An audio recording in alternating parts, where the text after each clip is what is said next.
1758. The renowned courtesan Galatea of Amsterdam, as usual, dons her mask in front of the mirror before leaving her house. She then heads to the theater, where she captures the attention of all the men present. She receives an invitation from two noblemen to go out of town, which she cannot refuse. But 16 years ago, Galatea was just an ordinary girl from an Italian village. Her name was Lucia, and she worked as a maid for a local countess. On the eve of the countess's son's wedding, guests arrived at the estate, including the young Giacomo Casanova, who was astonished to find the maid reading Voltaire in the library. Casanova himself was studying to become a priest, which amused the girl. Later, she even teased him about it. While the guests discussed the approaching smallpox epidemic and upcoming balls in Venice, Lucia took Casanova away with her. He confessed that he despised carnivals, as he simply wanted to find a wife. When the pair reached a lake, the girl admired the magic of the water, which took the shape of any vessel, and decided to take a swim, trying to pique the young man's interest. That night, Giacomo invited Lucia to join him, but their evening was interrupted by the arrival of Casanova's brother, Francesco, who had accompanied him to the wedding. The next morning during their conversation, Giacomo once again spoke of his desire to become a priest, even while living in Venice. Galatea's memories are interrupted, and she sets out of town with Mr. Vanderkamp. He tells her that his friend, the Frenchman Monsieur de Singal, has left them briefly and is seducing all the wealthy women of Paris. Upon arriving at the estate, the girl meets the Frenchman again and instantly recognizes Casanova, though she gives no indication of this.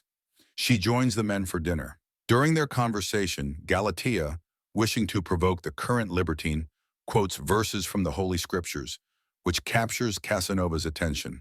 After dinner, the woman and the man engage in a sharp argument about who is more justified, she who sells herself for money and considers it just a job, or he who sells his false feelings and love, in which he doesn't even believe.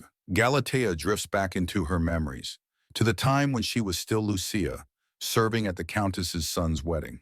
Alone with Casanova, who considered arranged marriages dreadful, a passion flared between them. However, when they found themselves in the young man's room, she heard his refusal to engage in intimacy. He explained that he would only take her innocence within a lawful marriage. After this, Giacomo proposed to Lucia, but asked her to wait for his return from Venice in 7 months when his position would be more secure. Casanova left, gifting the girl a pendant.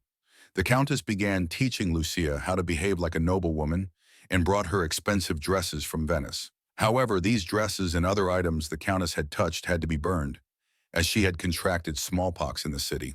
Soon the countess's body was burned as well. Marks of smallpox appeared on Lucia's face, gradually disfiguring half of her youthful beauty. After enduring a painful recovery, the scarred girl asked a friend to tell Giacomo that she had married someone else and left to avoid ruining his life with her appearance. Lucia soon watched as Casanova, disbelieving her words, called out to her in vain before leaving with a broken heart. Afterward, Lucia herself left the estate. Galatea, having spent the night with Mr. Jameson, an American guest of Vanderkamp, later welcomes Casanova into her home. However, she refuses to provide her services, unwilling to become another one of his conquests. In response, the man wagers that he will seduce the courtesan within 2 weeks of his stay in Amsterdam, and if he loses, he will give Galatea a large sum he has saved for business. Galatea remembers traveling to Bologna, searching for a place to stay, but frightening the locals with her face. Only one noblewoman invited Lucia in.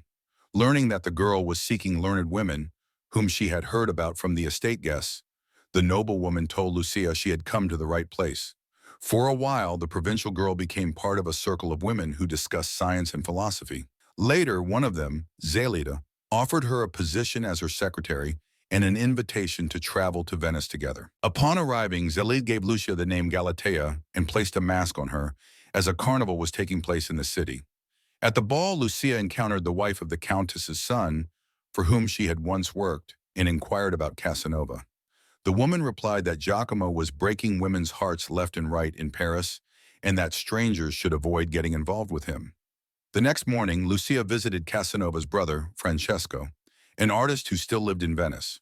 He revealed that Giacomo had abandoned his priestly career to become a professional seducer of women. This transformation, he said, was caused by a girl from his past who had broken his heart. Hearing this, Lucia blamed herself for ruining the man's career.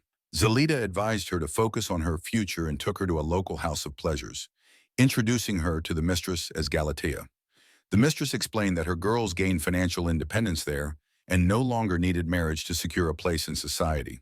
After observing how things worked at the house of pleasures, Lucia soon traveled to Amsterdam with the tireless Zelid.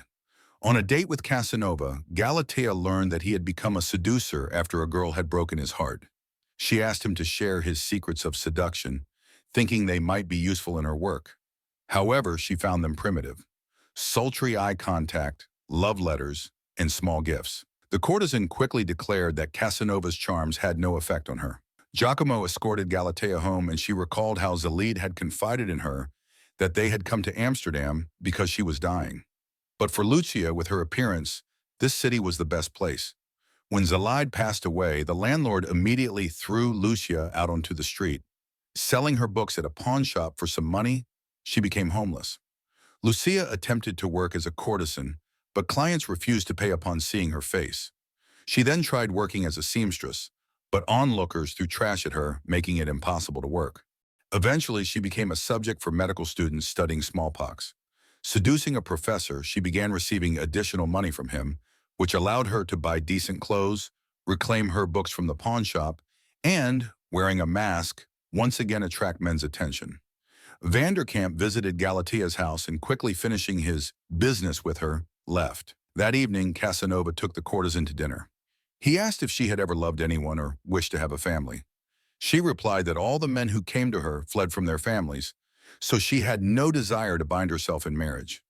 Giacomo, when asked the same question, revealed that he had once wanted to marry a girl, but she had run off with someone else. After that, he had closed his heart forever. After dinner, the courtesan invited Casanova to her place. Teasing him, she refused even a kiss and asked him to leave, saying she was expecting a client. To this, Giacomo replied that he had one day left and left. The next morning, the pair went horseback riding. Reaching the shore, Galatea asked what had attracted him to the girl he had wanted to marry. Recalling his conversation with Lucia by the lake about the magic of water, he answered that he loved how she saw the world. Galatea smiled. The two passionately kissed and made love. Afterward, Giacomo said he was supposed to leave for Paris the next day, but no longer wanted to. In the end, Galatea remained alone in Amsterdam and wrote love letters to Casanova, to which he did not reply. Later, she informed him that she was pregnant from their brief affair and asked why he had not returned as he promised. One day, while walking with the American, Mr. Jameson, the courtesan learned that Casanova was courting a count's daughter in Paris. In shock, she almost stepped in front of a horse. As they passed a sewing workshop where Galatea had once worked, one of the women recognized her and ripped off her mask. However, the American was not at all disturbed by what he saw. He pitied the courtesan, and later she explained that in their society, only such a profession had given her independence.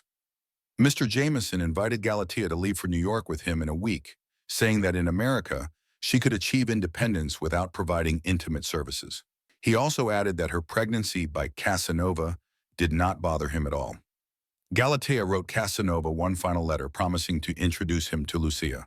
Soon after he arrived in Amsterdam, learning that the courtesan was the very girl from his past, he confessed that he simply did not know how they could be together now. Galatea then asked him to leave. In the end, Lucia pawned her books and the pendant Giacomo had given her and sailed to New York with Mr. Jameson. There, she became his wife, the mother of 3 children, and a successful businesswoman. Meanwhile, in his memoirs, Casanova called Lucia the only woman he had ever wronged.